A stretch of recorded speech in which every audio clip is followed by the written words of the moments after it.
CSN study में आप सभी का स्वागत है। तो कैसे हैं आप लोग, आशा करते हैं कि अच्छा होंगे। तो आज के वीडियो में हम लोग क्लास 10 के क्लास 10 के मैथ के जो मॉडल सेट में निकाला गया है, जो कोडरमा डिस्ट्रिक्ट के, तो मॉडल सेट नंबर 1 की जो सब्जेक्टिव टाइप का क्वेश्चन है, उसके जो सेक्शन सी वाला है उसका प्रश्न उत्तर इस वीडियो में करेंगे और आसानी के साथ यहाँ पर मैथ को समझते जाएंगे।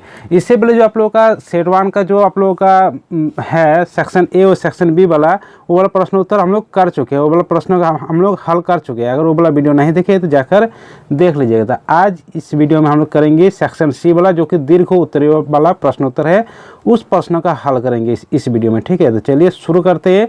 जैसे कि अब पहला प्रश्न है 15 नंबर प्रश्न है कि द्विघात समीकरण 3x² - 2x + 1/3 = 0 का विभक्तर ज्ञात कीजिए, यानी डी का मान निकालें। मूलों की प्रकृति बताइए, यदि मूल का अस्तित्व तो उन्हें ज्ञात कीजिए। तो देखिए यहाँ पर द्विघात समीकरण दिया गया है 3x² - 2x + 1/3 = 0। तो a बराबर x² का क्या है 3, तो a बराबर 3। b बराबर यहाँ पर क्या है -2, तो -2। c बराबर कितना है 1/3, तो 1/3।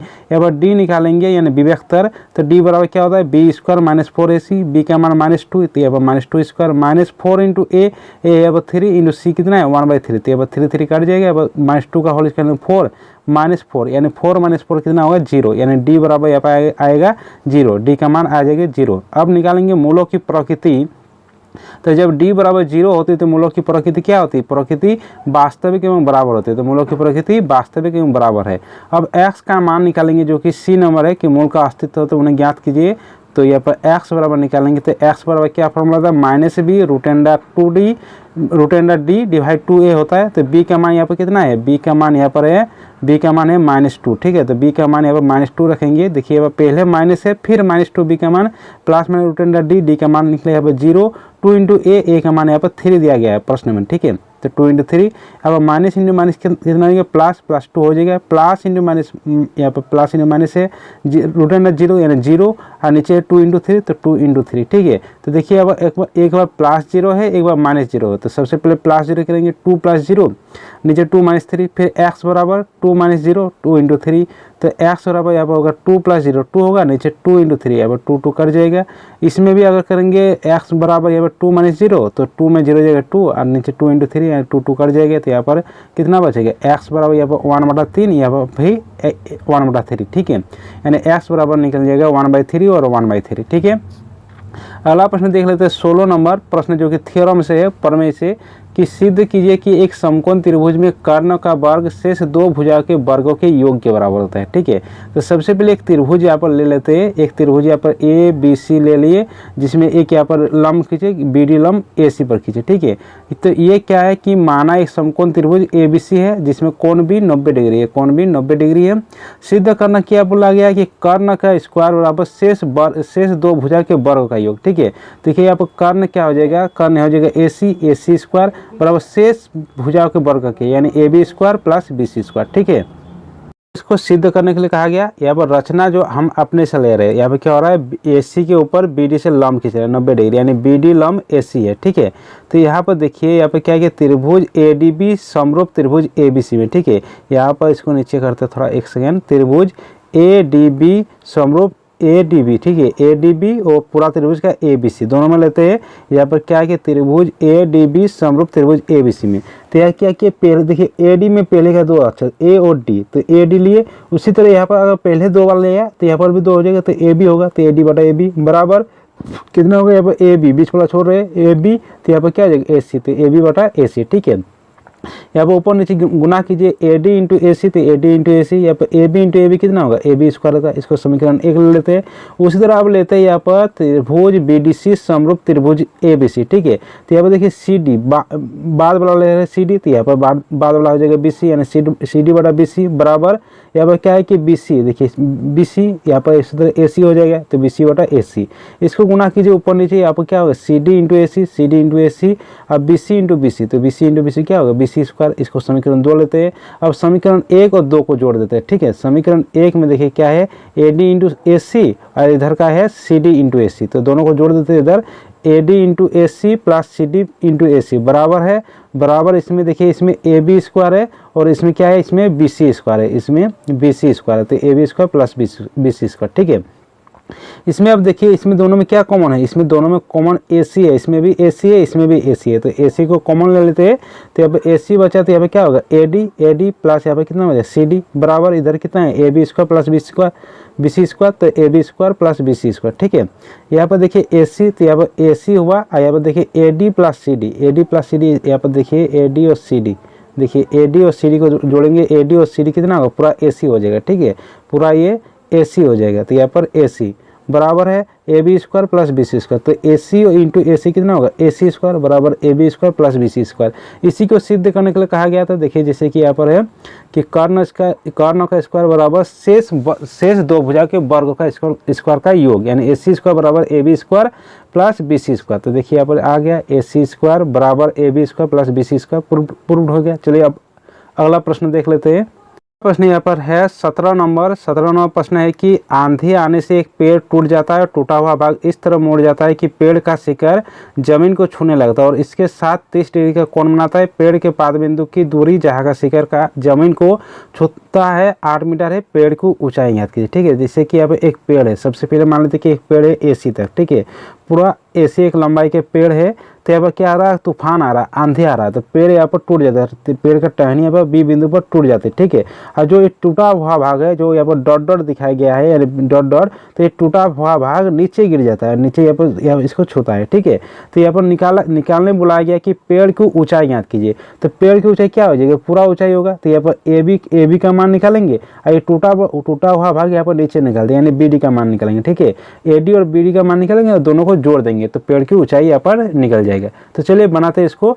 तो सबसे पहले एक पेड़ लिए, जैसे कि AC यहाँ पर एक पेड़ लिए, उसके बाद यहाँ पर मान लीजिए माना AC एक पेड़ है तथा B बिंदु पर पेड़ टूट जाता है, B बिंदु पर पेड़ टूट जाता है, तथा टूटी हुई भाग B बिंदु को छूता है, तो टूटी हुई भाग B बिंदु के ऊपर टच कर रहा है।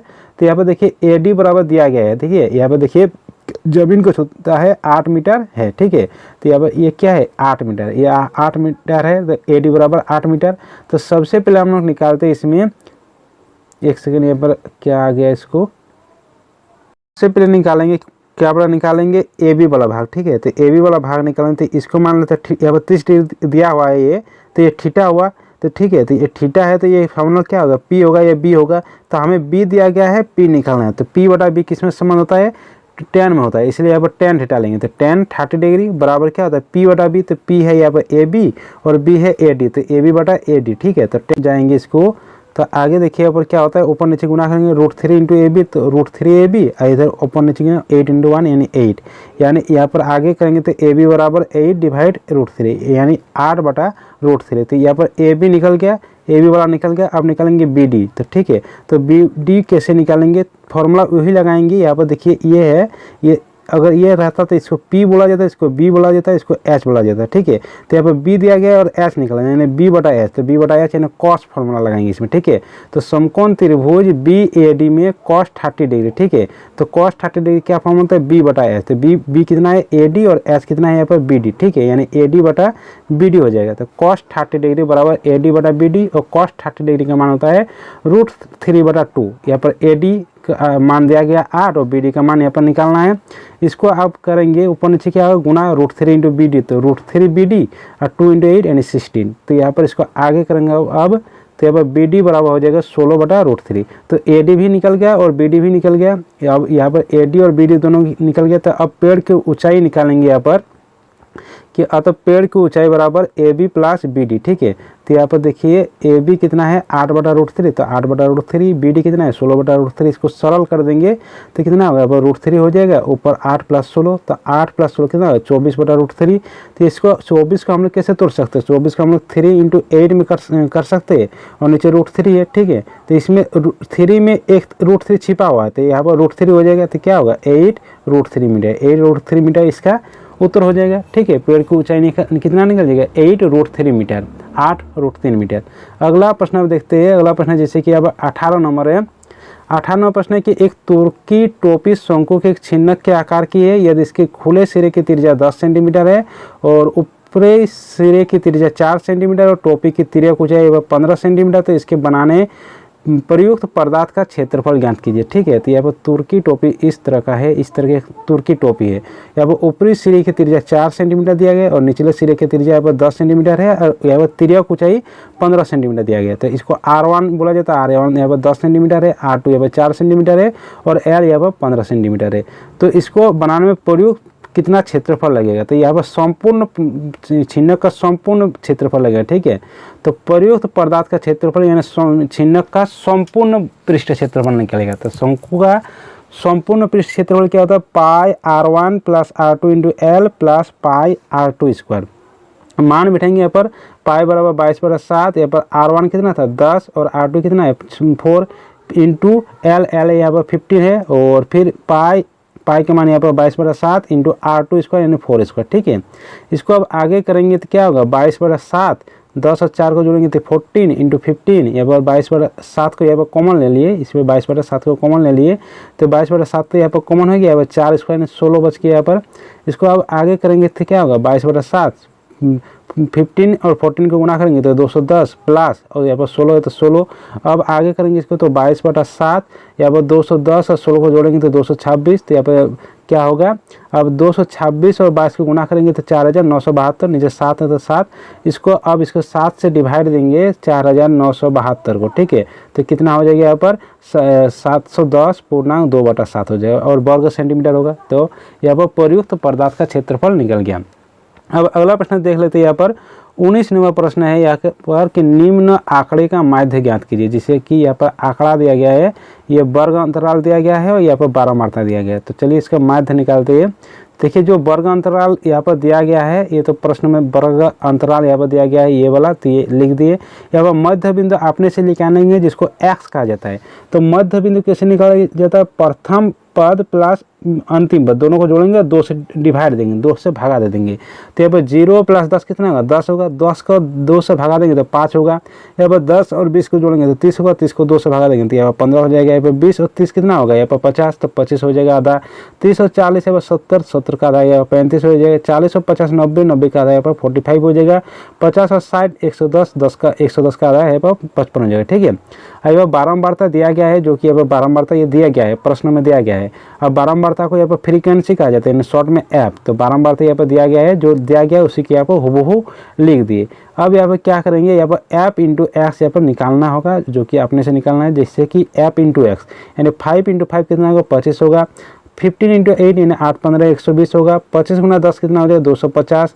3 गुना 35 कितना हो जाएगा 105। उसके बाद यहाँ पर 45 इंटू 8 कितना हो जाएगा 360। यहाँ पर 55 इंटू 6 कितना हो जाएगा 330। ठीक है, इसमें क्या करेंगे, आप सभी को जोड़ देंगे, एफ वाला सभी को जोड़ देंगे। तो इसको बोला जाता है सिग्मा एफ। सिग्मा एफ कितना होगा 40 और यहाँ पर जो सिग्मा एफ एक्स वाला होगा तो इसमें सभी को जोड़ देंगे। सभी को जोड़ने के बाद यहाँ पर आएगा 1180। तो माध्य बराबर क्या फॉर्मूला होता है, माध्य बराबर होता है sigma F x divide sigma F. यहाँ पर मान बिठा देंगे, सिग्मा एफ एक्स कितना है 1180, तो 1180 डिवाइड सिग्मा एफ यहाँ पर 40, तो 0 0 काट गया।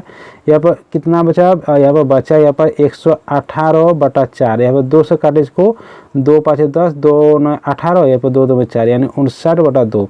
59/2 को 2 से डिवाइड दिया, 59 को कितना आया 29.5 इसका आंसर आ गया। ठीक है, तो चलिए इसका सभी सॉल्यूशन हो गया, इसे ये वाला सेट 1 का। इसके बाद अगला का सॉल्यूशन हम करते हैं। तो चलिए सभी दोस्तों के साथ इस वीडियो को शेयर कर दीजिए, वीडियो को लाइक कर दीजिए। इसमें कोई नए है तो चैनल को सब्सक्राइब कर दीजिए, साथ में बेल आइकन को प्रेस कर दीजिए। चलिए मिलते हैं अगले वीडियो के साथ।